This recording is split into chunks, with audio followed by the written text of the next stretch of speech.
Hello everyone, Heidi Ho, and welcome to Into the Darkness, where we take a dive into the horror genre. Welcome back. This is episode 4 of Into the Darkness. We've previously had episodes on A Nightmare on Elm Street, The Witch, and our last episode, Child's Play. I am lucky enough to, of course, be joined again with my wonderful co-host and friend till the end, Sarah Lynham. Hello, Sarah, you all right? Hello. It's me. Hello, how are things? Yeah, not too bad, just chugging along through this cold January month and waiting for it to be warmer again. Yeah, I'm sure it's just around the corner in a couple of months probably, so we'll it'll be fine. It's going to be good. We'll get there eventually. We will get there. Thank you all for joining us again for today's episode, which we are happy to reveal, if you haven't already seen on our socials, is continuing our journey into the world of Child's Play and Chucky. And we will now, of course, be watching Child's Play 2 from 1990. And this is how we're going to continue on for the next, few episodes, but next 5 episodes after this one, I think it will be, is continuing Chucky's journey from Child's Play 1 and 2 all the way to Curse of Chucky, which is the 7th film. Oh, that's not true. Cult of Chucky, which is the 7th film in the Child's Play franchise. Just before we get into the episode proper, we'd like to quickly talk a little bit about some of the horror news that's been coming out over the last week, and just talk about a couple of trailers that we've managed to watch, which I'm sure you've either seen or you'll rush off to watch after this episode. The first one is Undertone, which is the new film coming from A24, and it's from debut director Ian Twassen, I think their name is, so please correct me if I get that wrong. What did we think of this trailer, Sarah? This looks so good, right? Like, as someone who, with Uncanny, we produce a podcast. So I was like, oh, this feels very, like, in our wheelhouse. Yeah, I love this. It looks like based on the trailer. The trailer. Based on the trailer. Based on the trailer. Yes. It looks like you've just got the one main character who's physically there, and everybody else exists in audio only, which is very exciting as a concept. Like, I like the idea that audio will actually be the primary focus, even though we'll be watching a film. So that's exciting. Absolutely, yeah. I think that by this point, A24 have really, they've got this established brand that they have, and the type of films that they make, and this feels very, very much the sort of thing that you would expect to come from them, something sort of new and interesting, and really focused on those sorts of scares that really linger with you. I'm sure even after the trailer, to be honest with you, there's some really sort of nightmarish stuff in there. So extremely my sort of thing. I will be there as soon as I can after it opens. Really, really excited about that one. It actually reminded me a little bit of, I was thinking about a film called Pontypool, which is all set inside a radio station, sort of a single area, and one person dealing with what's going on outside. But yeah, really exciting, really looking forward to that. And Ian, if I said your surname incorrectly, I apologise profusely. So we have Undertone to look forward to, and its release date is on, let's have a little double check for everyone. It's coming out on March 13th in the States, and I sincerely hope that we get it on the same day, if not soon afterwards. I think that's a Friday the 13th as well, which is great. Amazing. Like, we love a little spooky date. I think so. I almost certainly think that we'll probably have an episode dropping on that day. So my advice to everyone is to plan about an hour's journey to your cinema so you can listen to that episode on the way to see Undertone. And the other trailer we wanted to briefly touch on, the teaser trailer for Lee Cronin's The Mummy, which is coming out he has very sensibly written all of these dates down for us all. 17th of April that one is coming. What did we make of the teaser trailer to The Mummy? I mean, this looks great as well, doesn't it? Like, so creepy. Some of the imagery in this little teaser trailer is brilliant. Like the moment where there's like an insect crawling out of the mouth. I was like, oh no, that always gets me. Stuff like that. I just find it so creepy. And I also think that, like, because like Egyptology and like mummies were such a huge part of like an interest that I had as a kid. I love anything with that sort of theme to it. And I mean, I think we might. I can't remember if we did. Did we talk about Goosebumps? We did talk about episode. Did we talk about Goosebumps in the episode or? I can't remember. I know that you and I episode. Discussed it, but whether or not it was in the episode, I can't remember. But one of the books that I read was a Choose Your Own Adventure mummy. I think it was like that was the first one, I think. Something Diary of a Mad Mummy, I think it was. Okay. Was that called Give Yourself Goosebumps? The series. I mean, called, I hope so. If it wasn't, then they were missing. It should have been. I think you're right. Yeah, I remember those. I think that might have even been the first one. But it's really thank you very much, because not only have you brought up a really cool topic with Egyptology, and I get to talk about a poster I had in my room as a kid, which was it was like a book, and it opened, and when you opened the front, an entire cardboard mummy, sort of the size of a person, sort of fell out of it as a cardboard cutout. And in all the places where they would obviously remove organs or, stick the poker up the nose and swiggle all the brains up, it had, little opening flaps with the information about how they would achieve that. And I remember that you could open here and or here, depending on what side of the image looks right to everyone.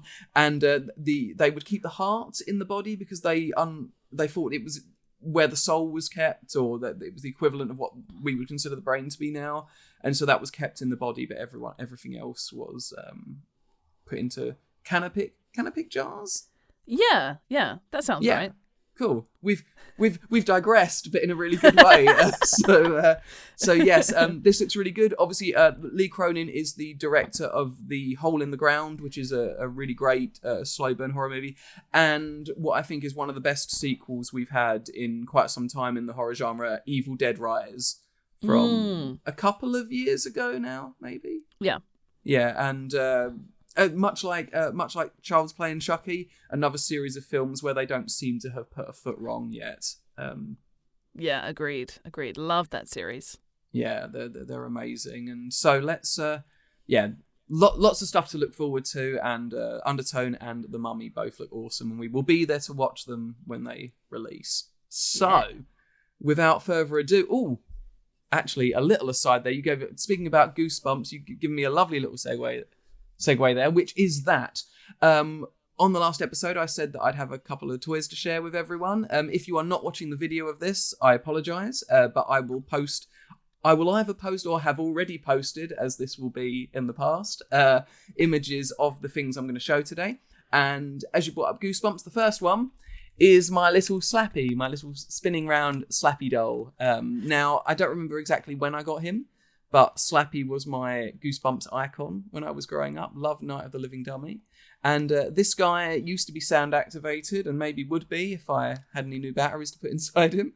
And he spins round, and I thought it was really on topic because we're speaking about, dangerous dolls at the moment. And there he is. There's Slappy. Love Goosebumps.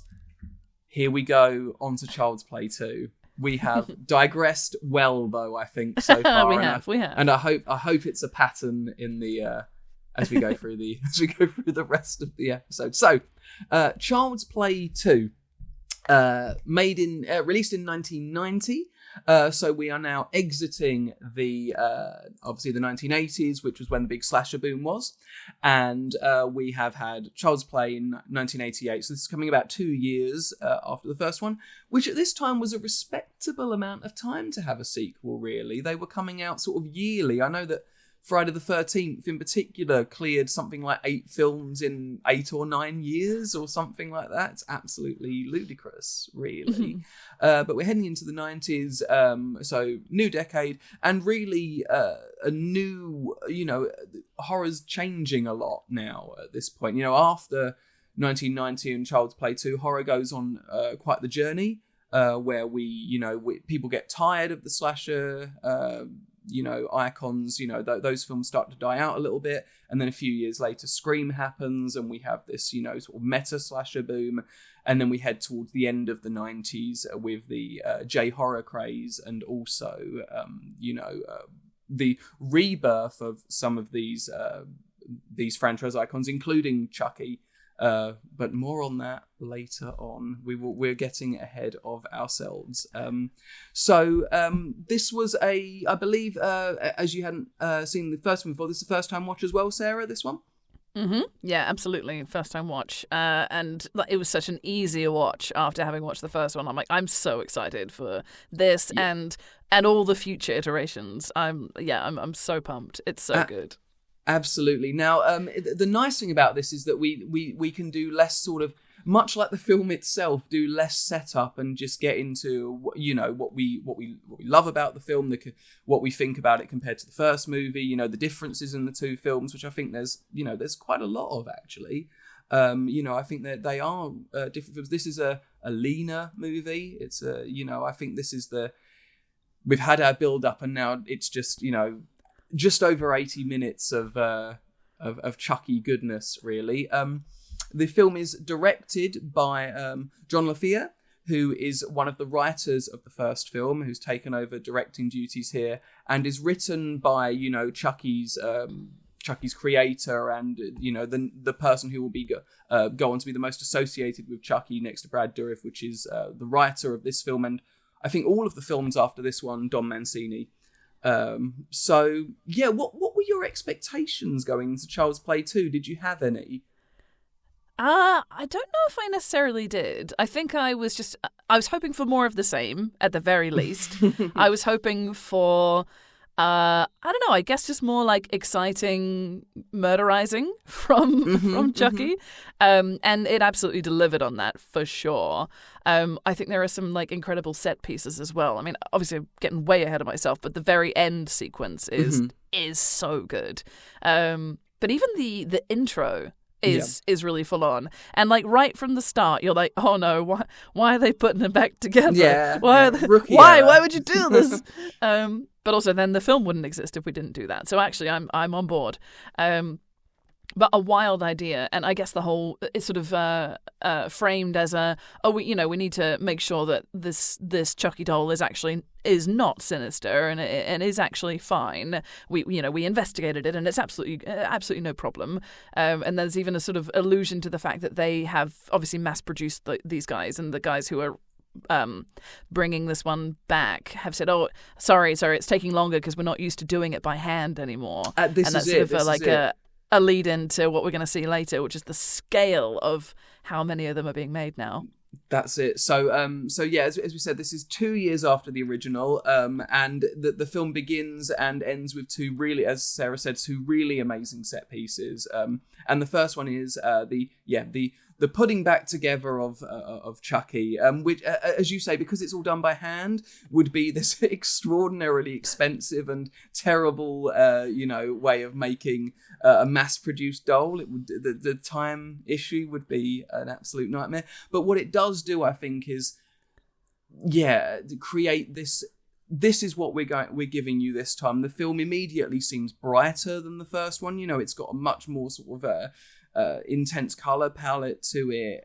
The music at the start has the director. He actually said that he loves the score for the film because it sounds like the score for a monster movie, and I think that's so true. You get this really fantastic score at the start.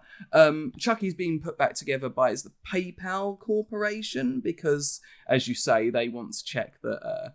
That when we put this doll back together, it's clearly not going to go on any sort of homicidal murder spree. It's going to be fine. Well, it's all okay. It's fine. Don't worry about it. And so we see, because it's what's so great is we don't just get him being rebuilt, but we get him almost being cleaned, don't we? So it starts with this. It's like getting polished and picking so all the intense. sort of the burnt off plastic and sort of buffing what looks like metal underneath, and they gouge his eye out, which obviously is. It's just a doll, but the way it's done feels really medical. And then, of course, these accidents do happen, and when they're putting Chucky's new eyes in with this hugely elaborate machine, we get our first. Do we call it a kill? You know, is it Chucky doing this one? You know, this guy that creating the doll gets electrocuted. Does Chucky get to claim that kill? I think so. I think give him a kill count. Like, I think he racks them up, to be fair. But like, I do think that his coming back into existence, or seemingly being like brought back from wherever he was back to the doll in that moment. Yeah, absolutely. I think that counts. It may just be a gateway moment for his soul to get back into the body or to be reanimated. But yeah, I think so. I think we give it to him. That's a really good point, actually, because you know, in a very I don't know, I don't even know what sort of themes this brings up, but where does the doll begin and Charles Lee Ray begin? As you say, you know, there's to do possibly the strangest leap to something else that we'll ever see on this podcast. I think there's a bit in Only Fools and Horses where Trigger talks. I know, but bear with me.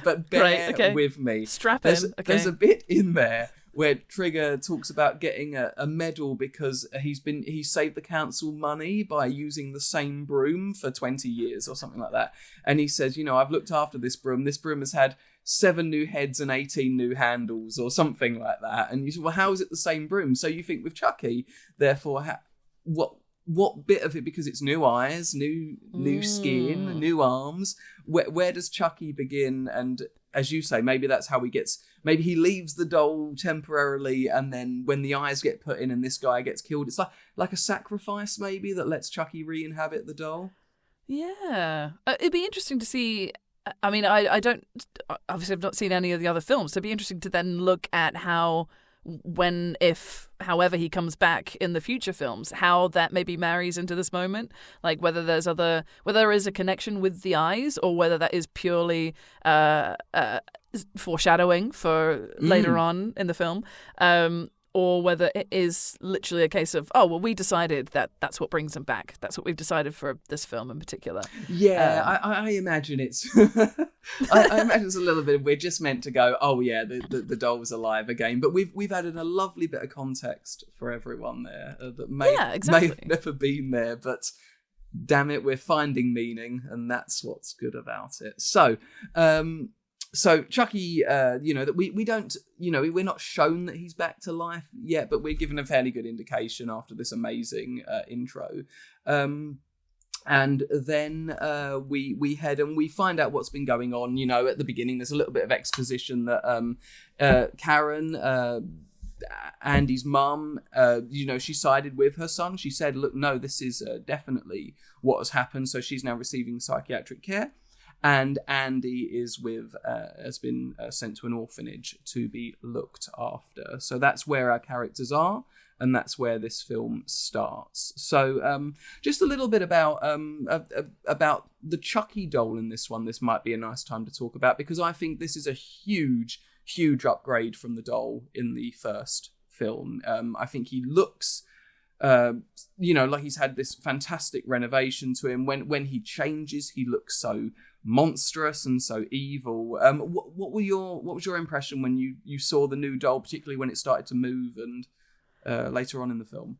Yeah, I think it's incredible to think about what can be done in like 2 years' time. It was that time when the film industry and what they could create was just booming. Like you were always going to get bigger and better and more improved. But I love that it was still practical. Like it felt like it was still a part of the first one, because it was like a graduation. It was a building upon something that already exists, right? And because I remember commenting in the first one that he had like a good little, like a little scrunch in his nose. I'm like, that's great. We love that. It's quite sinister when he was doing that. But like his whole face was so expressive. And that first moment where you see him in the car, I think it is, when he's like, drive. And he's got his little gun. Yeah, like straight away you can see how much more movement he's got and more expression. Although generally speaking, he's just like grimacing and gurning in an evil way, and it's brilliant. Like it's such a nice step up. Yeah, I think if there's, I think in the first one, you get a sense of, how we spoke a lot about sort of how bad Chucky is, as a person. But here, I think there's an element of like macabreness that wasn't there in the first one. He seems more sort of gleefully sadistic, and it really works for this film. As you say, there's a real sense of upping the ante in this film and really going for it, and we really get that here. We can't. I was going to speak about this last episode, but we had so much to talk about. I thought we'd wait till now. But you can't talk about Chucky without talking about Kevin Yeager, who is the creator of Chucky's special effects and the creator of the Chucky doll. He's had a really amazing career. He works on the Child's Play films all the way up to, I think, Bride of Chucky. But has also created special effects and makeup for Nightmare on Elm Street 2, 3, and 4, Starship Troopers, and The Crypt Keeper. But that's just a tiny fragment of his incredible contribution to film and to the horror genre. And a bit of fun trivia. Kevin Yeager and Catherine Hicks, who plays Andy's mum Karen in the first film, they were actually married in 1990. After meeting on the set of the first Child's Play. So how nice is that's that? Nice. That's a lovely story. That is lovely. So yeah, he does such fantastic work here and just continues to evolve in I think it's the 2 other films that he continues to work on Chucky with. So yeah, amazing stuff. So poor old Andy has been sent to an orphanage. And here we have another little bit of very, very quick David Lynch trivia, which is that the lady that runs the orphanage, Grace, she's played by Grace Zabriskie, who plays Laura Palmer's mum, Sarah Palmer, in Twin Peaks and Twin Peaks: The Return. And is she in Fire Walk with Me? I saw it. I watched that again last night. I should remember, really. But absolutely fantastic, actor, and amazing to see her here. Lot of sympathy for Andy here, right? This seems all very unfair. Yeah, I think they do a good job of throughout, anyway, through both films, of us feeling sorry for Andy. Especially, I mean, despite him having moments of overcoming stuff, he's still such a little sweetheart. It's so nice to just be like, oh, look at him go, and like he's doing a really good job. I don't know where he was, if he was doing any performance work in like the last 2 years, like in between, but you can see the improvement even in just his demeanor and he seems more comfortable on camera as well. Because he was obviously quite young during the first film, and 2 years has made quite a bit of a difference to his confidence as a performer, I thought.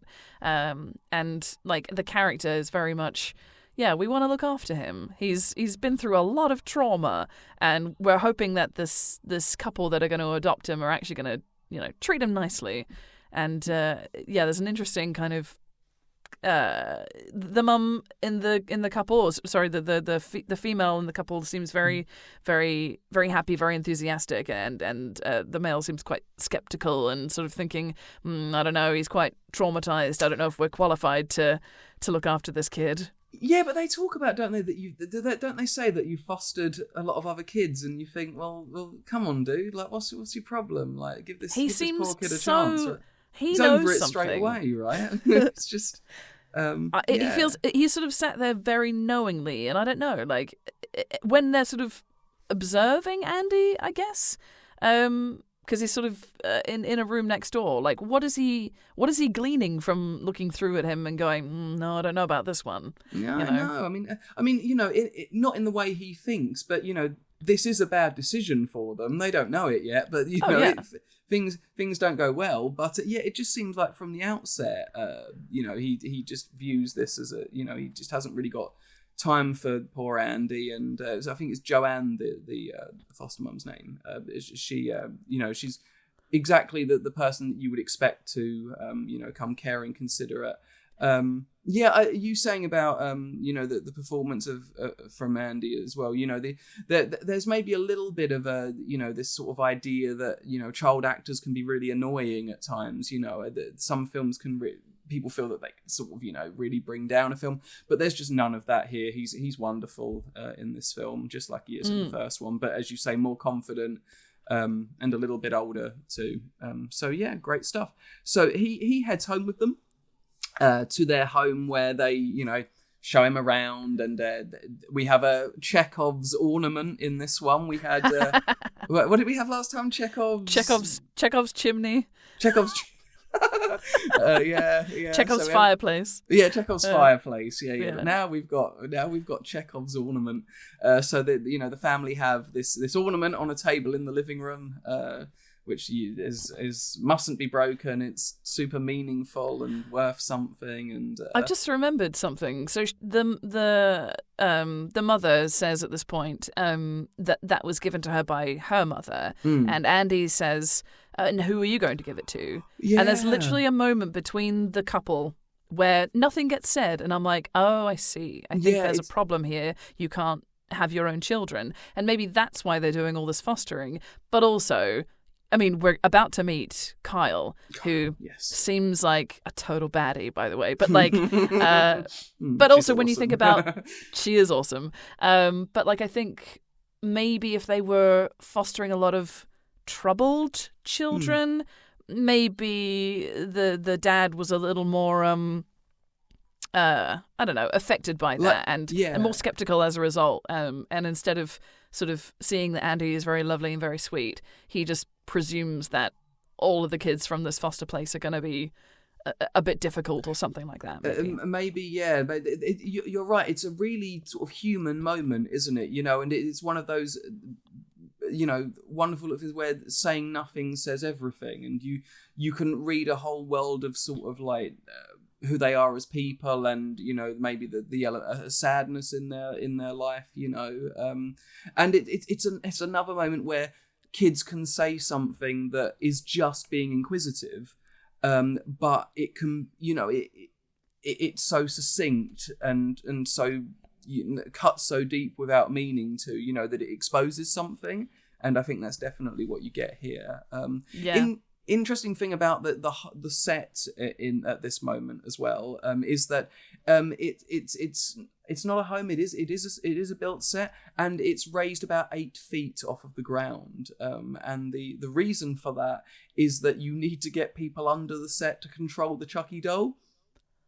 So okay. I mean, that makes sense. That didn't even register for me, but yeah, that makes sense. Yeah, I think it's because Chucky's so well done, well made, that you just think, well, this is a doll that just walks about and does what it needs to, and but of course there's such a practical element to controlling Chucky and making him look so amazing, and that is that you need plenty of room underneath so people can walk around and drill holes in the floor and whatever else is needed to bring Chucky to life. Mm-hmm. So Andy is after Chekhov's ornament, and we head upstairs to as you say meet Kyle, who is this rebellious foster teenager who is just all great straight away. Really, you get who she is immediately, and you're rooting for her straight away. Yeah, and she's wearing an outfit that you'd see in East London now, with her this great black top and high-waisted jeans. I'm yes, that is a look that I have seen, and I've seen that recently. They say that fashion comes back around, and I'm it is absolutely that 90s, that very early 90s fashion is very in at the moment, and I was that is an outfit, we love it. And I think the mum takes away some cigarettes, and we're oh yeah, and she smokes obviously, so she's super cool. And then the mum takes away the... No, sorry, go ahead. Oh please, after you, no worries. Sorry. The mum takes a pack of cigarettes off her, and then she literally has another packet of cigarettes in her suitcase, and I'm yeah, we love her, she's resourceful. It's like Nancy with the extra, we spoke about this in the Elm Street episode, where she has an extra her coffee pot in the yeah. Was this a thing? I mean, maybe I was too young in the 80s. Did everyone have 2 of the naughty things? They've always got the backup thing. Yeah. So yes, extra pack of cigarettes. It was such a way to show that kids were cool in the 80s, right? They smoke, they don't give a fuck about authority. They'll, or the amount, I don't know how much cigarettes cost at the time, but you wouldn't be able to do that now for sheer practical pocket money issues. So Yeah, exactly. I do think they do a really good job of making her seem cool and obviously not. She's been through the system, you know. She's been. She says, "Oh, I go to a new fostered family every month," but she's so lovely with Andy, and their relationship is beautiful. I love it. I love the way it develops. I love the way they have these sort of connections when they're outside in the garden, and how he seems very innocent, and she's very willing to be that older sister for him. And it's so nice because she does initially get presented as like antagonistic, but she's actually like quite pivotal to both of their survival. Yeah, absolutely. And I think Carl's a real, like, if you sort of speak about these films, I think she's a real fan favourite. She really resonates with the fans of the film. Played by actress Christina Lees, who I believe has had a really, really, long career in television from before Chucky, I believe, and also afterwards. And I'd love to talk about her a little bit more, but I feel like I don't want to be spoilery or anything like that. So, yes, we will move on, but she's wonderful. She's great in this. We love Kyle, and maybe, just maybe, at the very least, we'll get a mention of her again later on in these. I hope so. In these films. So, Andy is taken into his new room. And, there's loads of toys. And he seems really happy. It's a really lovely room. Until they open the cupboard in the room. And what's in there, Sarah? Why did they have a Chucky doll? Why? Surely the foster home would have said, oh, by the way, he's traumatized by this particular doll. And surely they knew that they had it because... I think the mum says something like, we've had so many children through here, so, we don't know what all the toys are. And I'm like, I call bullshit. Yeah, they should have known better. They should have known better. I mean, it's not even a checklist of things, is it, that you need to... Andy can't be around this. And there is one item on this checklist, good guy dolls. Don't have a good guy doll in your home. And would you believe it?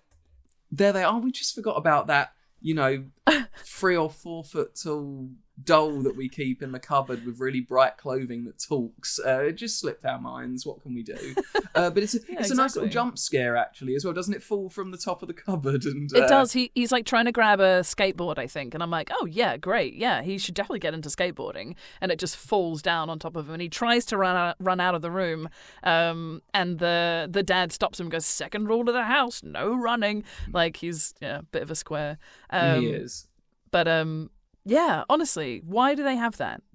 I called it a Chucky doll. It's the good guy doll, the Tommy doll. He's the Tommy doll. Chucky. Yes, mm-hmm. He is. This is the Tommy good guy doll, who very soon after this meets a very, very unfortunate end. So while this is going on, we see it's the assistant, isn't it, of the guy that runs the company. He's organising a naughty rendezvous. Is that with what a cheeky little vodka? Oh, I know what vodka does to you, darling. Yeah, that's it. Yeah, I know what vodka does to you. Yeah, what a line! Fantastic. I can't remember the actor's name here, but he pops up in he's a character in Ally McBeal, which is a series that you might not expect me to like, but I really love the first few seasons of. It's a really, really sweet show, and I've never seen it. I do know of it, but I've never seen it. He's I don't know, I'm sure I've got his name written down here for us because I do like to give everyone their credit. So let's have... Oh, there we go. So Greg German plays the assistant Matson here. And he's off to his naughty rendezvous because vodka does naughty things. And he's forgotten the vodka. Yeah. Yeah. And once again... tries to buy it with a gold card, like in a corner shop. I'm like... Yeah, we've all been there. The amount of times my gold card's been refused, Sarah. Oh, honestly, it's a hard life, isn't it? And my persecution complex comes almost entirely from having my gold card refused. So he heads in. He but again, didn't need a checklist. Had one thing he needed to remember. No good guy dolls in Andy's new home. Vodka for naughty times, right? This is all we needed to remember. But no, so he goes to buy it, gets refused, gets back in the car, and while the car's been going along, the Chucky doll has been in the back seat, right? Because he's taking it home with him because someone died constructing it. Yeah.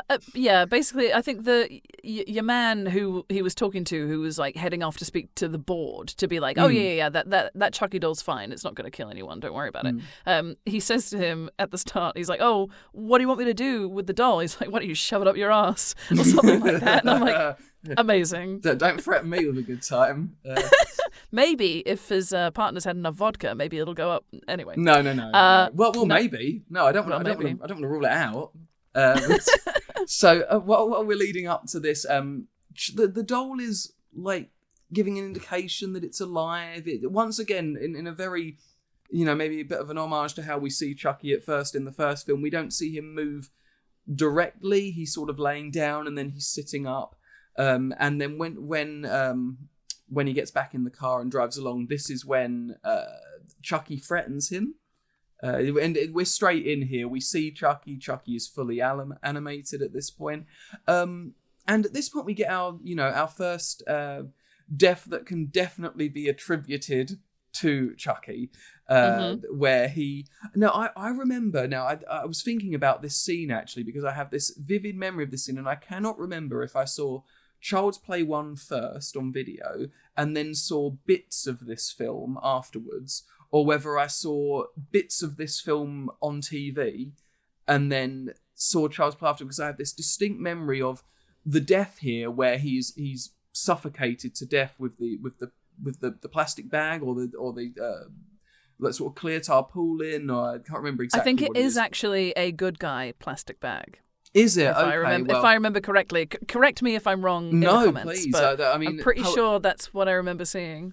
That sounds good to me, and there's a certain that seems appropriate. But I remember seeing that, and this is a really fun film, right? It's a really fun film, and I wouldn't go as far as to say that any of the deaths are particularly mean-spirited, but I was quite shocked by this when I saw this growing up, because it, I guess I'd been used to seeing, people get stabbed in slasher movies and stuff, but this felt like, I don't know what it was. Maybe it surprised me because up to this point they're almost joking together, because he's got the fake gun, hasn't he? And he threatens him with the gun, and there's just water in it, and they both laugh together, and it's this moment of levity, and then he's suffocated. And I read it. I remember just being really shocked by it, and it taking me aback. So I wasn't expecting something to happen after something fun, after them sharing a joke, really. Yeah. I mean, it's quite dark when you think about it. But and I'm also thinking about the fact that I don't know if this was something in the UK, but I remember seeing this on a lot of like plastic wrapping on like children's toys that says "Do not put over your head," suffocating risk and stuff like that. I'm like, this is exactly like it feels like it's. I know that he's a resourceful little murderizer when he does do his murderizing, but this moment in particular, I'm like, that's pretty. Like, not only is it a good guy bag, it probably had that warning on it, because I remember that being a warning when I was a kid, and he is like strong enough to hold this guy choked in this bag, and that's not a quick way to kill someone. No. Whereas like a stab can be. Alternatively, I love the link you're making there to that sort of there being a sort of subversive element to it, which is that this is a character that it looks like something that is for kids, killing someone with something that is like every parent's sort of nightmare. That, as you say, there's this warning over any item like this. And so I guess it is. Maybe it's subversive in that way, really, that it plays on. A thing that is dangerous for kids being used in that way. Yeah, absolutely. So he does, and then Chucky finds out that Andy is living with this new family by calling the orphanage and pretending that he's is it Andy's uncle this time. Yeah. I think he sees something in a newspaper. Okay. I'm trying to remember exactly how because he's somehow figured it out. I think it makes sense that maybe the guy from the toy store had the newspaper in the car and went, yes. Andy, yes, let's find him. And he calls up pretending to be the uncle. That's how he gets the address. And then I don't know how he gets there. Does he drive? I think he just arrives. So I think the next sort of big moment we have now is Chucky sort of taking Tommy's place in the household. And he does this by taking Chekhov's ornament, and as it will for now forever be known, Yes. and sort of pummels the, what is it? This isn't just a normal doll. So he murders something he doesn't really need to murder, and then buries it in the backyard. But it's grim in a way, isn't it? You really see the face get pulverized, and it looks quite unpleasant and vicious, and then we there's a really great shot of him putting the doll is in the sort of shallow grave he's built for it, and you see him fully animatronic covering over. So it looks great, looks fab. Yeah, it's brilliant. So after Chucky has established himself in the household, the heirloom is found to be destroyed, and they're both of the kids are up for suspicion for it, and this creates an opportunity for sort of Andy and Kyle to bond, doesn't it? Over the sort of the unfairness of it, and obviously at first she thinks that he's getting her into trouble, but once that's sort of established that isn't what's going on, we get a nice moment between the two of them here. Yeah, this is sort of the first moment of them like building on this really nice like sibling relationship that really blossoms. I think I want to say it does seem like Kyle is still in sort of antagonistic mode at this point. But once she actually has some proper conversations with Andy and realizes that, like, I think she just sort of gets the vibe that he's not actually capable of being anything but a good guy. Like, he is actually the epitome of what good guy should be, and that's he's probably learnt his lessons through watching the Good Guy TV show and all that sort of thing. So I think he's a really good opposition to the Chucky doll, because he's just a good little guy. Yeah, he's a good guy, and he's also this, he does create that perfect sort of the dichotomy between the two of them, doesn't he? Of these two people who are almost destined to have to be tied to each other, not just by the fact that Chucky still believes he needs to use Andy as a way of becoming human again, but also that they do represent these two opposites, that they have the childhood innocence and this sort of corrupted adult who's just become the worst person you could imagine. And it's later this night that that Chucky reveals himself to Andy. It's very again, this movie moves at a breakneck speed, really, and before we know it, Andy wakes up in the night and Chucky has tied him up. And is sitting there with him, tells him that he's back and he needs him, and attempts immediately to try and possess him. There is no fooling around here. He starts his invocation again. And then inadvertently saved by Kyle at this moment too. Yes, yeah, they storm in, right, because there's noise coming from this all happening, and because Kyle has been out and about, hasn't she? Yeah. She sneaks into the room, and by sheer, another image of that sort of kids climbing in through the bedroom window after being out. I think we spoke about that in our Elm Street episode. Yeah, we did. Yeah. But she arrives. Chucky obviously plays dead.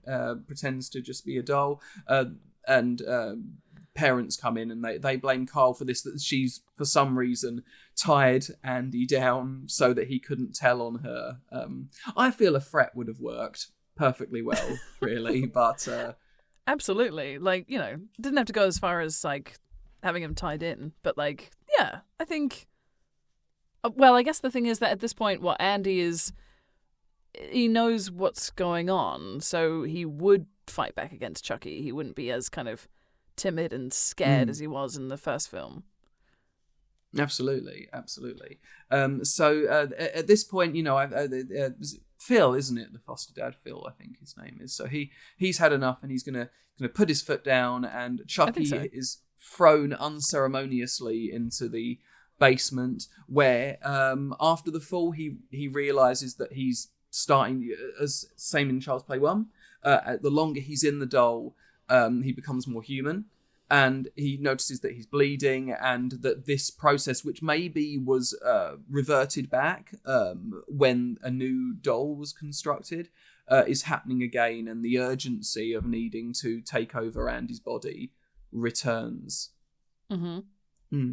And then the next day we have what I think is one of these really sort of iconic set pieces of the film, because it is a film of set pieces, isn't it? It's sort of moving from situation to situation so that we can have lots of Chucky goodness and move the characters through the story. And so the next day, Andy goes to school, where we meet this very sort of no-nonsense teacher that is there. And there's something with a lot of the characters, I think, in this film, or sort of in the way that adults are shown at this period of time in these sort of movies, is that there's a disconnect between, I guess it's always been there throughout, that we have different types of this conflict, but between the old and the young, and we get that a lot here, where there's no time for the younger characters. You're just expected to shut up and do what you're told, and any sort of variance from that is to be met with with punishment, really. And it's really interesting that then we have the character of Kyle, because she's kind of a bridge between the two, or sort of it implies that she's moving towards adulthood, and that maybe, because I think at the start it says that next year she's going to be on her own, so she's probably 17, I'm guessing, and then but she very much has an affinity for Andy, so you can see that she still has her sort of childlike side, and she's sort of almost like pulled between these two. She needs to be her own person and prepare herself for like going out into the world, and yet she still is a kid ultimately, and probably because she's been in foster homes and that sort of thing, she's probably had a very different upbringing, and probably maybe not had as much of a childhood as what she could have if she'd been somewhere stable. Yeah, I think that's a really good point, that she is this in that twilight period between being a child and being an adult, and all the extra issues that sort of has with it, made me think again, just trying to relate back to the episodes we've already done, but Thomason's situation in The Witch, which is so alien from this situation in so many ways, both the time period, the institution that is sort of being oppressive is different, or at least it is almost unrecognizable from what it will become. But you are dealing with this character that is dealing with that moment of change, and again another film that deals with this complete disconnect between adults and children, and that children aren't to be taken seriously and are there really as something to be taught and disciplined rather than listened to. So we have, but as serious as all that sounds, this has a really a moment of proper Chucky humor in it, because when she's looking through everyone's sort of paperwork and stuff, Chucky has written on Andy's paper, "Fuck you, bitch," which is just so I mean, even at this point, just not even 2 films in, it's just such a Chucky thing to do, right? Yeah, we know that his first ever line was like he's got a mouth on him, so we know that he's not above writing these things. I hope that he ventures into more exciting swear words. I don't know if we're going to get the C-bomb at some point, but I hope so. That's it. Well, we'll remember if we do, and we'll remember to comment on finally getting the Chucky C-bomb.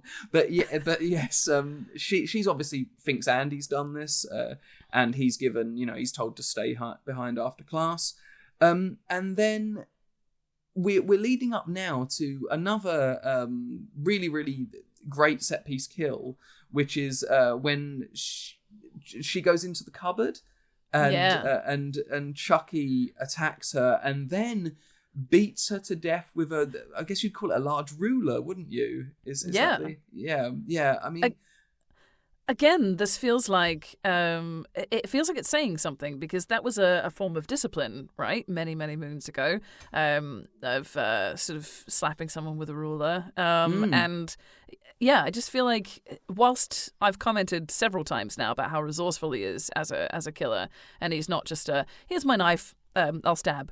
Even though that was kind of my initial visual of Chucky was him with a knife, whereas I feel like actually not many of his kills like are knife related. He does have a knife on several occasions. Knife adjacent. Knife adjacent.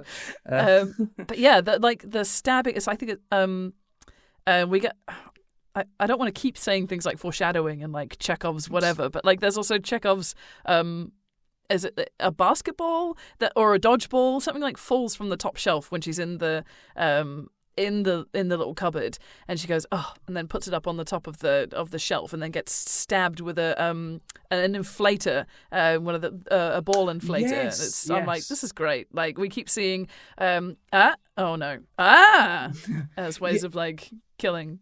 You're saying that they all have an element of sort of poetic irony, really. That is exactly what I'm saying. That is exactly what you're... but no, you are right. The sort of implements are things that, are sort of childhood fears, I guess. Don't put this over your head or you suffocate. Don't talk in class or you'll get your fingers wrapped with a ruler. Something that really strikes me about this this kill is not just the sort of inventiveness of thinking, well, this is how we're going to do this one, but his face when he's doing it. There is a real pleasure being taken in the nastiness of what he's doing here, and that again, that's another one of those things from this film that's really stayed with me, is just sort of the look of sort of is that word again, macabre pleasure he takes in the violence that he does. Yeah, that's definitely a step up from the first one, because it feels like most of what he's doing in the first one is, he's got an agenda. He's got what he needs to do. Whereas some of these kills are just kind of, you're in my way. So instead of just taking you out, I'm going to take pleasure in taking you out. He does seem to relish in those moments. And because we have this like upgraded version of him, we're really able to see it in his face as well. Yeah, I think that absolutely. We get this awesome, vicious kill here, and later on we have this. So later on, Andy as now decided that he needs to confront Chucky. This is later on, and he arms himself with an electric knife. And he goes down into the basement to basically, really, really brave, wants to confront Chucky and put an end to this. This is interrupted by Phil, the foster dad, who comes to investigate. And, it's very, very quick now. We've had this kill and we're now leaning straight into another one where Phil is made to fall. Is this another ankle job, isn't it? But not a knife this time. It's the hook from a cane or an umbrella. Yeah. I'm not sure exactly what it is, but it's definitely a hook that he puts through the staircase, doesn't he? And then he trips. It's a bit of a stage sort of. Oh no, get them off. And he falls. He's upside down, and then Chucky confronts him while he's hanging upside down, basically to mock, really, to say, "Look, you didn't believe this was what was really happening, but here I am. Here's Chucky," and then.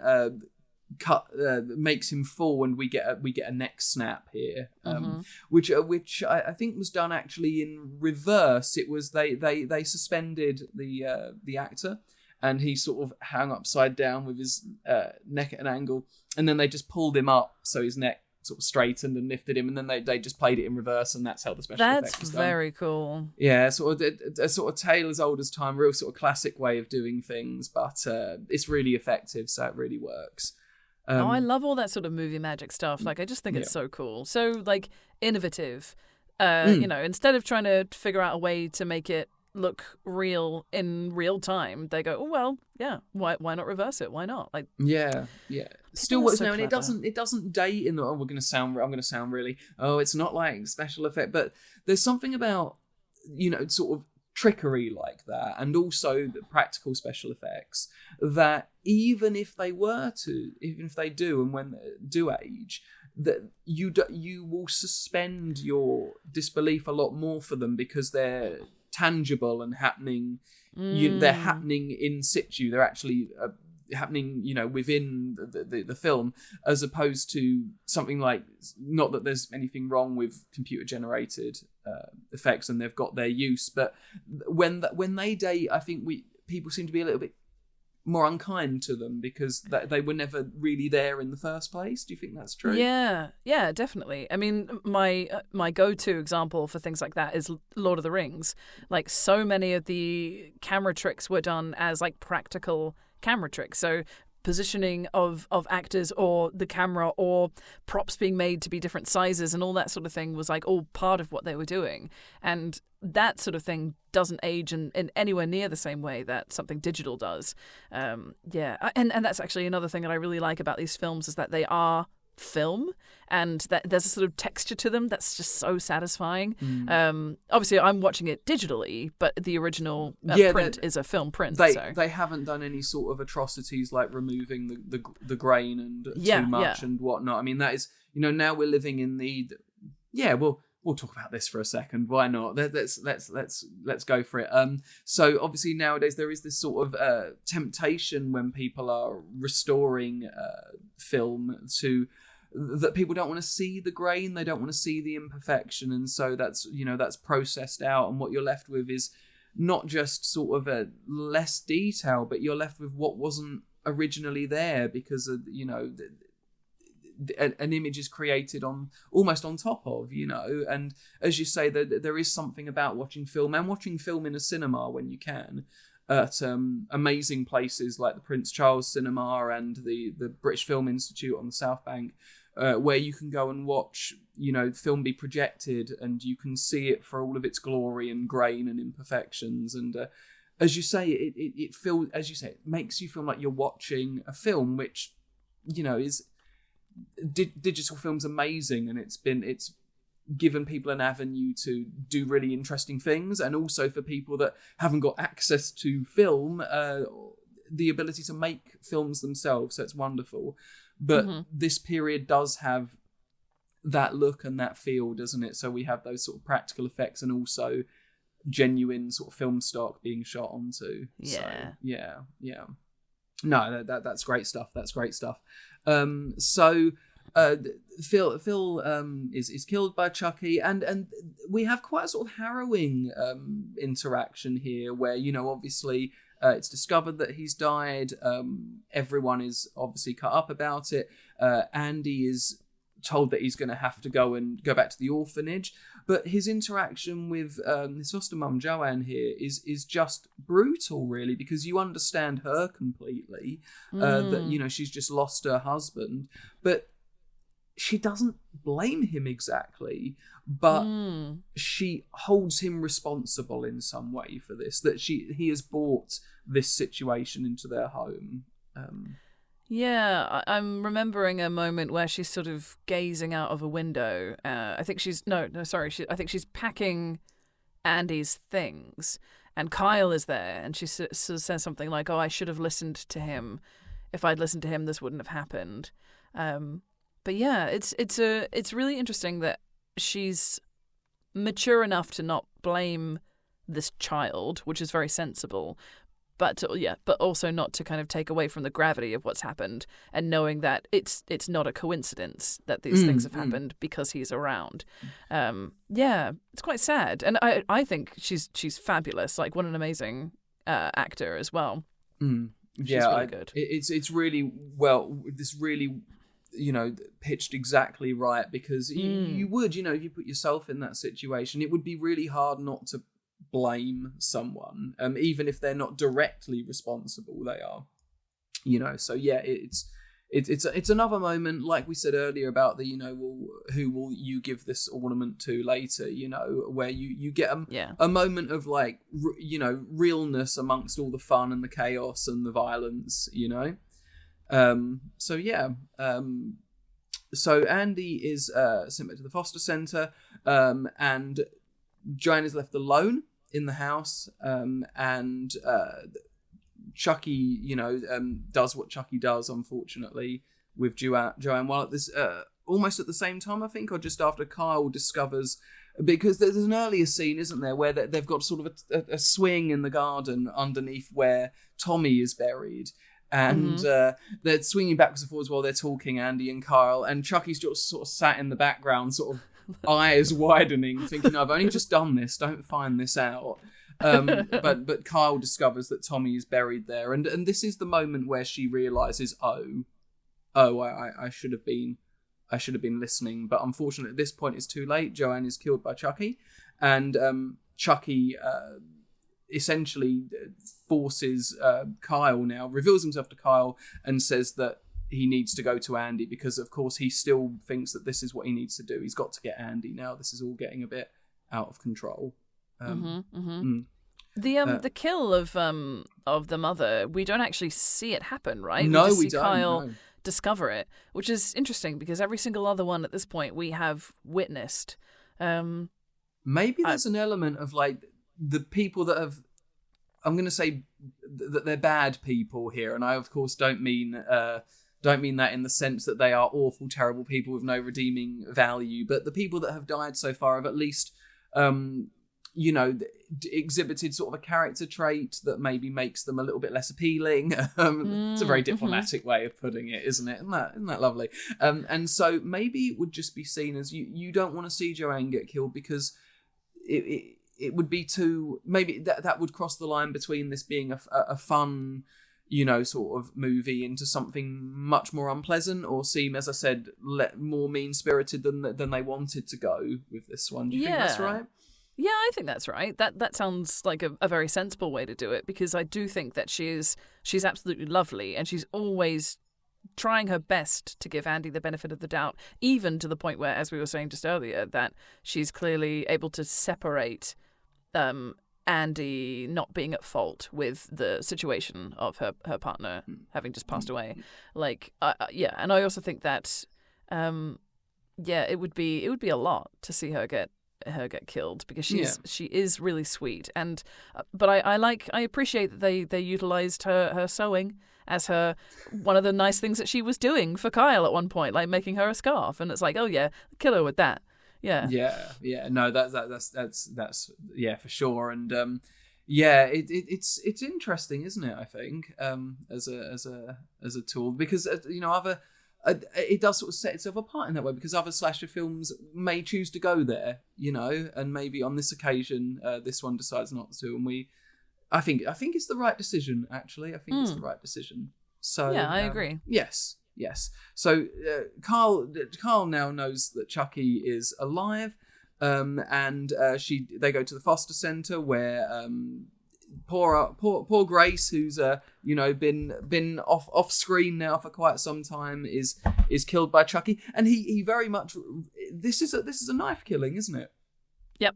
This is a knife killing we get here, where he reveals himself to her very overtly, and then brutally sort of plunges a knife into her chest as soon as he's done his reveal. And then what we're doing now is there's sort of they sort of weave about. They sort of need to get away. There's some sort of chase sequences involved, but what we're working towards now is the big, this is a film of set pieces that ends on the ultimate Child's Play set piece, I think, which is that eventually they all end up, at a toy factory, but we circle back round from the beginning of the film, and we end up with this just playground of delights where that there is chase, there's peril, there's every conceivable elaborate idea of doll making all put into this moment, where we have our final confrontation between Kyle and Andy and Chucky. I mean, this is just perfection, really, isn't it? It's just a dream to watch. Oh, it's brilliant, isn't it? Like, I just love the scale of it. Is brilliant, and obviously it had to be massive if they're making umpteen hundreds and thousands of these good guy dolls. The factory has to be big enough to produce them all. Do you know what it reminded me of? Did you see Who Killed Roger Rabbit? Do you know, I have seen Roger Rabbit many times when I was younger, and probably haven't seen it in close to 20 years, I think. So there's something about the end when, because you know how it's sort of a combination live action with animation in it, it kind of feels similar because we have this like super bright color palette. We have these kind of larger than life things that are happening. But the particular moment I'm thinking about is Christopher Lloyd getting flattened by a steamroller. And I think also, does he get like put in like a vat of like acid or something like that as well? In my head, it was kind of like these concepts kind of were similar with Chucky getting covered in what I think is like a liquid latex or like it's hot something glue like that. It's or very, wax or whatever it is. The sort of flesh-coloured hot stuff that melts him. But God, it melts him into a real state, doesn't it? Yeah. It's, But I think even before that, he gets like made into like a Rat King version of himself by getting like legs and arms like stuck to him too. Yeah. It's just, there's so many great moments in this where like we get a kind of a callback to the first film where we're like, oh, you think he's dead? And he's not dead yet. Yeah, he takes a number of, you know, whacks before he's gone. Yes, this is really a moment where, you know, the sort of as again another moment where at the end Chucky is like, you know, the sort of funny bit is, even though this is quite an over-the-top ending, you know, the sort of funny bit is left behind for how messed up, and dare I say, you know, dolls are already uncanny, but how messed up this guy can look when subjected to enormous amounts of just like physical violence and abuse. Yeah. And he does, you know, everything starts to get stripped away, you know, he starts to melt apart, and there's one of the pieces where you really do think it's over, but then he's lost sort of the bottom half of his body, and he is crawling on a little wheelie platform towards Andy, and he's just the intent there is you know, that he has to get him, you know, there's laser focus and kind of terrifying, relentless sort of, you know, malevolence coming from him here, and he does. I think. Did we mention sort of another strange aside? Were we talking about last time, or we're discussing around the episode the idea of sort of the upgrade that sort of Dark Souls does to its sort of bosses? And here Chucky does what I think is like an Elden Ring moment, which is that I'm gonna impale my, you know, because his arm gets trapped and he has to tear his hand off, and because he's almost becoming human, there's blood and viscera coming out, and then in order to make his arm into a weapon, he impales his arm onto a blade, and he's coming after Andy on this wheelie thing, and he's got a blade arm saying, "I'm coming to get you." It's so good. It's so good, isn't it? Like, yeah, it still blows my mind that I'd never seen them before, and it's so.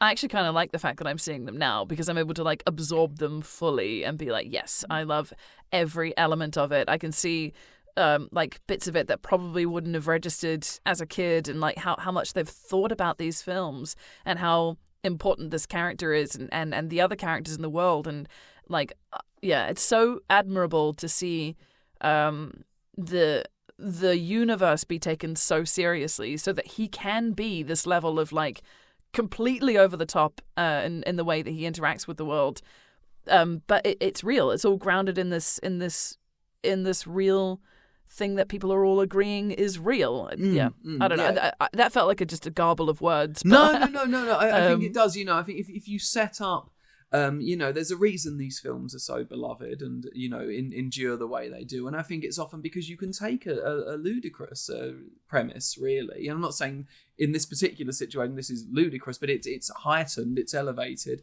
But when you set it with characters you care about and you ground it, you can take them to a toy factory by the end of it and have a character get melted, tear their arm off, you know, eventually get put into a device where you can just hear him get like torn and ripped and have bits added on and whatnot, and he's just, you know, it just comes out of it as a broken mess, you know, and it's just.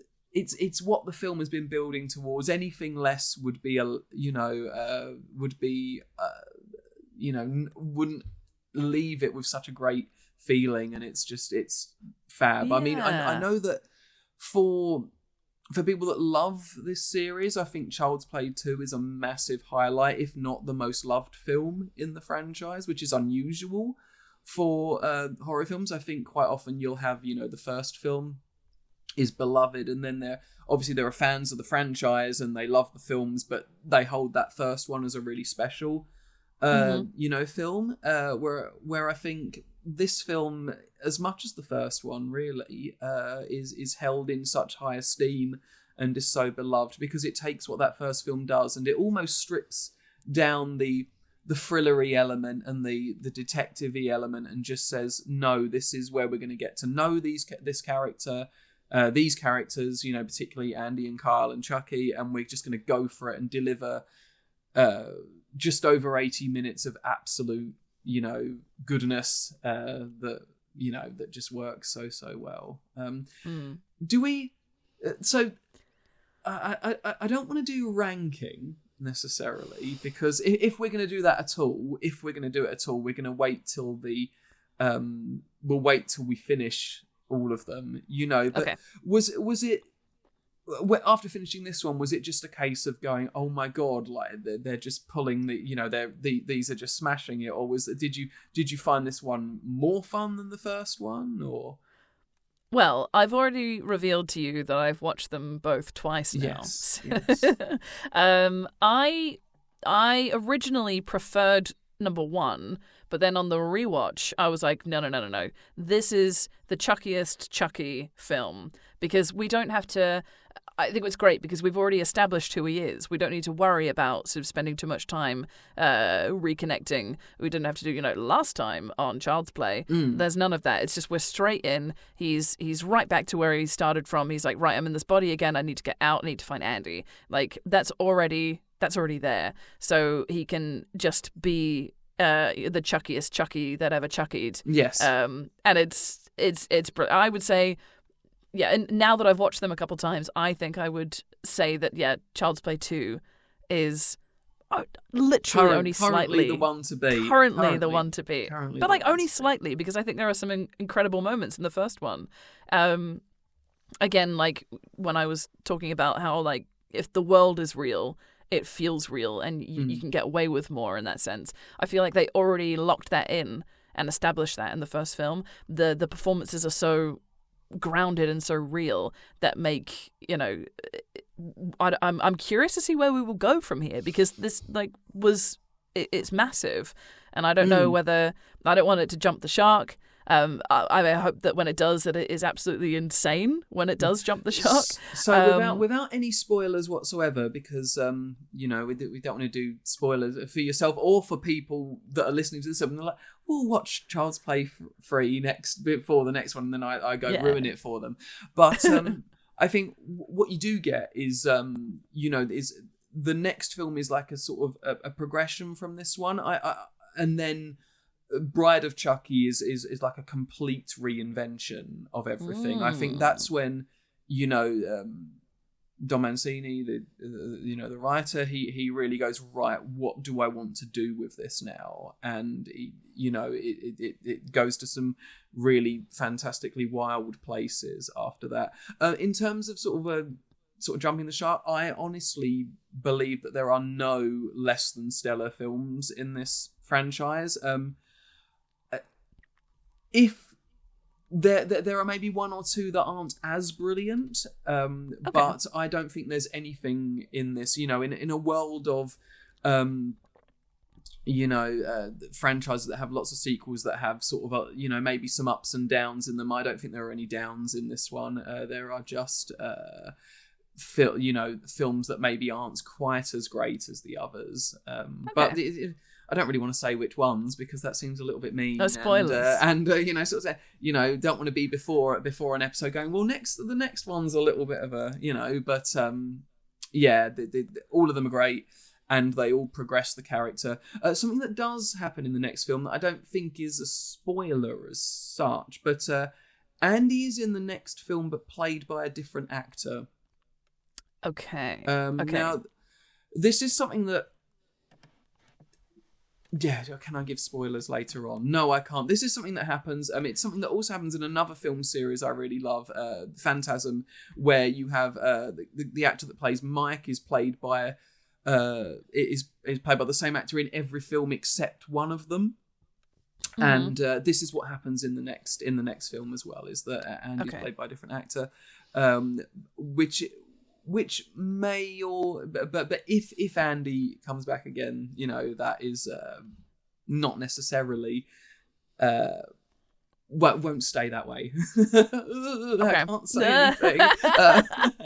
Careful. But yeah, so as we say, so Child's Play 2 ends with this amazing scene in the toy factory. It ushers in sort of.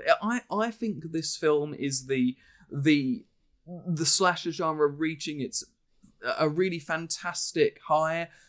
Before maybe it sort of suffers a little bit of a decline from here until, the next 5 years probably are a bit hard on the genre. That there are films in the franchises that that precede Child's Play. There is Freddy's Dead, The Final Nightmare, which is a lie. There is Jason Goes to Hell, The Final Friday, which is a lie. In fact, Jason, Friday the 13th Part 4 has the subheading The Final Chapter, and proceeds to have another 8 movies. But you gotta love it. You gotta love that sort of but yeah. So we have sort of Jason Goes to Hell and Freddy's Dead, which maybe don't really do what they try to do, new things, but it's sort of not really what the fans want, so they have this sort of awkward moment with slasher films, and then a few years later Wes Craven comes along and reinvents Freddy with Wes Craven's New Nightmare and makes a meta horror film before a year or two later making the ultimate meta horror film with Scream. So he sort of does it twice in a couple of years. But Chucky has another film in the early 90s with Child's Play 3. And then after the reinvention that Scream has a couple of years after that, returns with Bride of Chucky. But that is for a future series of episodes. Fantastic. That is Child's Play 2. Thank you very much, Sarah. That was awesome. Oh, so good. I'm so glad that we watched these films. I mean, so far it's been an incredible lineup. Like all 4 of the episodes that we've done so far, I've really enjoyed all the films that we've done. So yes, no pressure. The rest of them better be good. I do live in fear that we're going to say, no, we're going to do a brand new release at some point that we're really looking forward to. And the opening of the next episode is just sort of 10 seconds of silence where we're like, right, okay, let's get into it. But I would imagine in that situation we'd just focus on something else, maybe. Yeah. I think it'd be nice to go into something that I'm just not like completely bowled over and amazed by. Like I think it's okay to be not as affected by something. That's totally fine. Yeah. I just feel very, very lucky and very privileged that so far it has been all really good stuff. We'll get around to the Hellraiser franchise and the later Hellraiser sequels. Don't worry. We've got. Do you know what? I laugh, but I don't actually. I don't understand that reference. I've seen the first one and that's it. So I really like the first one. Yeah, I mean, because we probably will go on to them, but there's going to be a.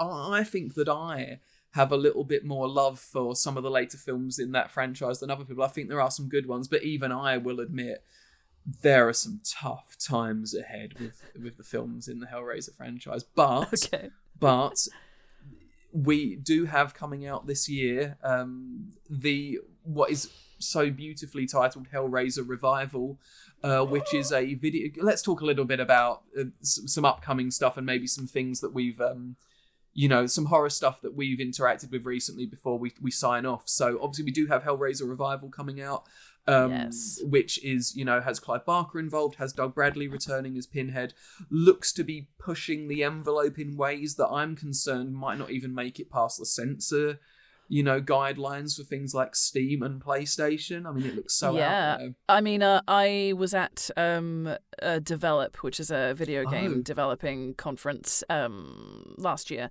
and a good friend of mine was one of the directors on the piece, and they weren't allowed to talk about it at the time, but there was a big conversation about what's the word? Intimacy coordination, and how that's not just about in a sexual nature. It was also heavily implemented for the actors in this game, in terms of the horror content in it, and the nature of that. So I know for a fact that it has some stuff in it that I am also concerned might not make it through censors. But I do feel like there's gonna be a way to have access to these to like the full uncut version, and I think that as long as there's enough content warning, I guess, and whoever is playing it and is seeking to play a full version of it, as long as you're aware of what you're going into, and aware that also the people performing these acts were fully supported, both from a mental health and from a physical perspective, that's good to know and reassuring, so that when you are watching it, you can take it and enjoy it. Maybe not quite the right word, but like absorb it and enjoy the game itself. Yeah, well, enjoy is good, because I mean, what we're talking about with Hellraiser, and I think there's a good conversation to be had there to do an episode, not necessarily about a particular film, but about censorship and transgressive themes in horror films and stuff like that. But as you say, I think that what we're playing with Hellraiser is that mix between sex and violence, the pain and pleasure, demons to some, angels to others. And when you start playing in that area of horror, it can get very, very dark very, very quickly. But I think I do believe that that it is the duty of art, but also this genre that we love sometimes to transgress, to take us to places that we are not comfortable going to, and this might seem very weighty for a conversation about I don't know, like a sort of video game or a film series, but it's important, I think, that sometimes we cross those boundaries and those lines, so that they can take us somewhere we've not been before. And as a huge fan of Hellraiser, of Clive Barker's work, I'm very excited. It looks amazing. And after a pretty good reboot 2 or 3 years ago, actually, this feels like a return to the original universe that Clive Barker was, playing in, and something that is really going to tap into that pain and pleasure, sex and violence, heaven and hell element that we haven't had since the first couple of films, really, I think. Yeah, I'm very much looking forward to it. Definitely going to play that when it comes out. And maybe when we've got a release date for that game, we could plan the podcast to lead the Hellraiser films to lead up to us playing. Oh, that's Hellraiser a great shout. Revival. So there we go. Let's do that. Sort of. We've made a we've plan. got to do it now, haven't we? So there we go. We've said it. We've said it on the recording. There we go. It has to happen. There's nothing we can do about it. There is no edit button. So a couple of other things that we've interacted with in the horror sphere recently. Sarah, I know you went to a show the other evening that you wanted to talk about. Yes, so I went to see A Ghost in Your Ear at Hampstead Theatre at the weekend. Jamie Armitage's production. It is so good. Like, I don't want to say too much about it, because I encourage you to go if you're based in London. It's quite easy to get to. Hampstead Theatre is near Swiss Cottage tube station. Brilliant performance, and the space itself, if you've not been to the Hampstead Theatre before, is quite small, so it felt really intimate, and it was already quite eerie just being in there in the first place. But something that's really striking about this production is you wear headphones, because there is live binaural sound technology being used in the show. And the basic premise is an actor goes in to read an audiobook of a ghost story, and that's all I'm going to say. Yeah. I don't want to say too much, because I don't want to give anything away.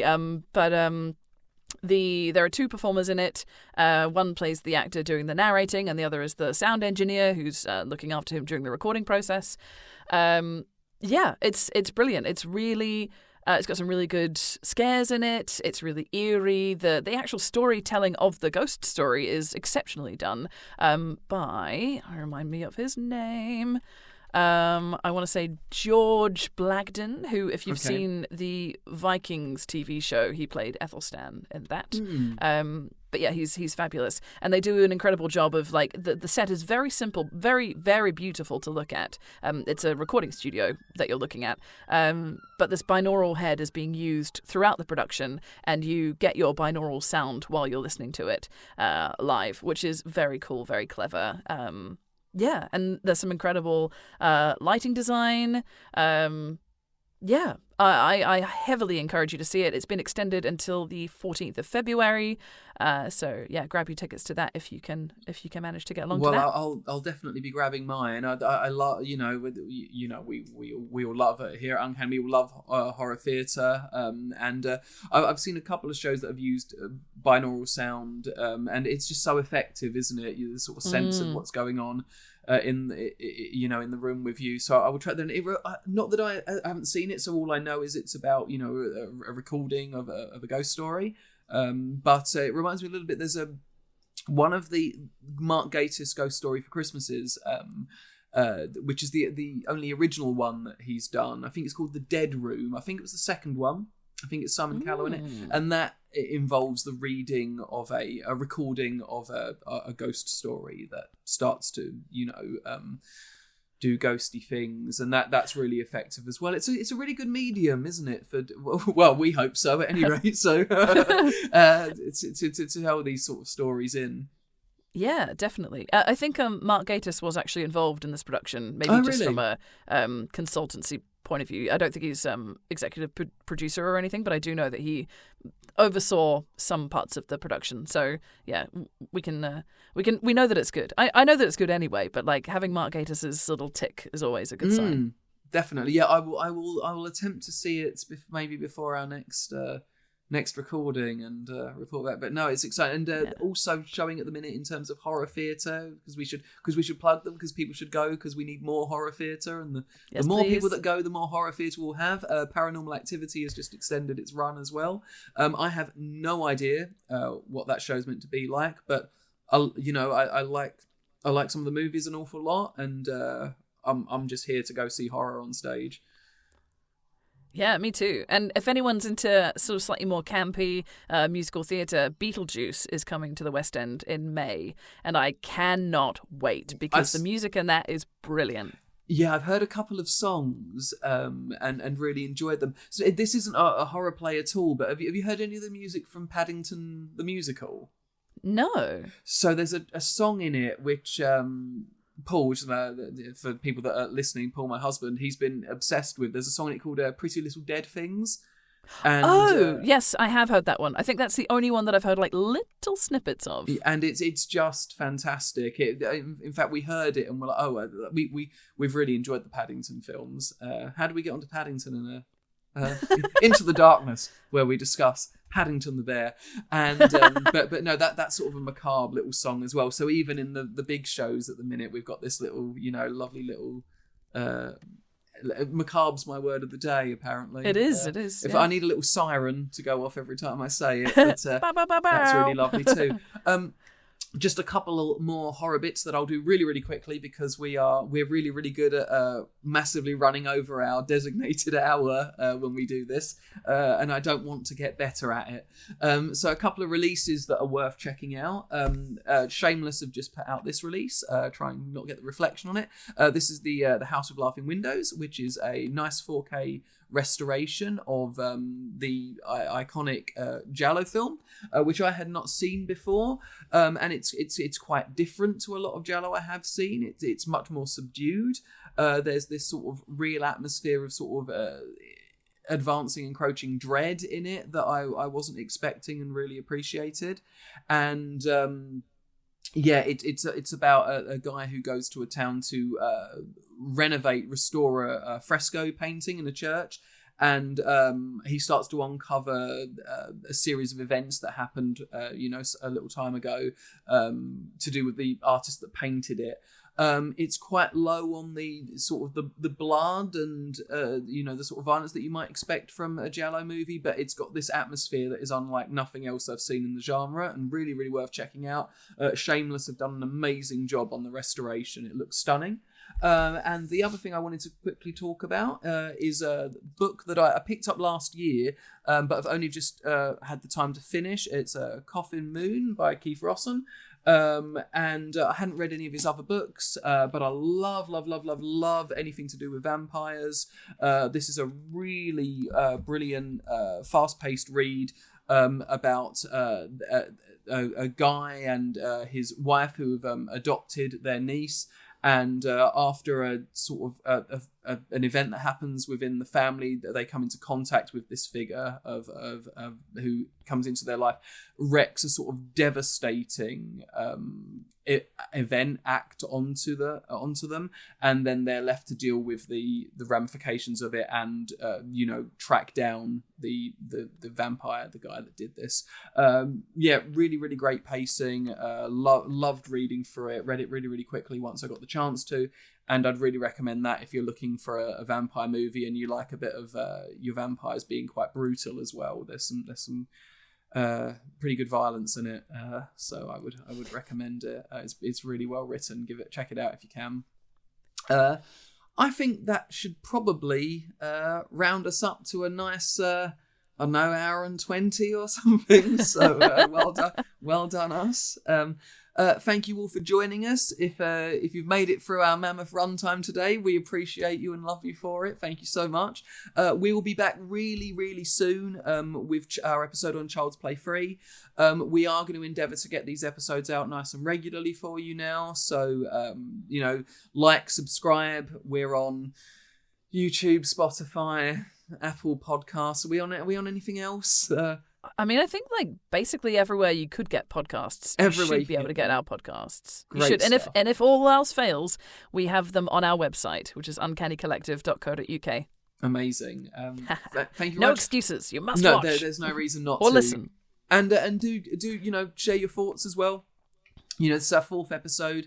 So we hope we're getting into the swing of things a little bit now, but we'd love to know what you want to hear more of. Come into the comments and let us know. We're nice people. We want to hear what you've got to say. We like a bit of constructive criticism as long as it's only really positive. Okay? So you said. Yeah. Track us down on social media as well. We're on Instagram and Facebook as Uncanny Collective. I believe you can see our names down here, myself and Sarah, but give us a follow as well. Come and say hi. We'd love to hear from you. That'll do, I reckon. Thank you all very much. Bye-bye now. See you next time. Bye-bye. Thanks, everyone. Bye. Bye.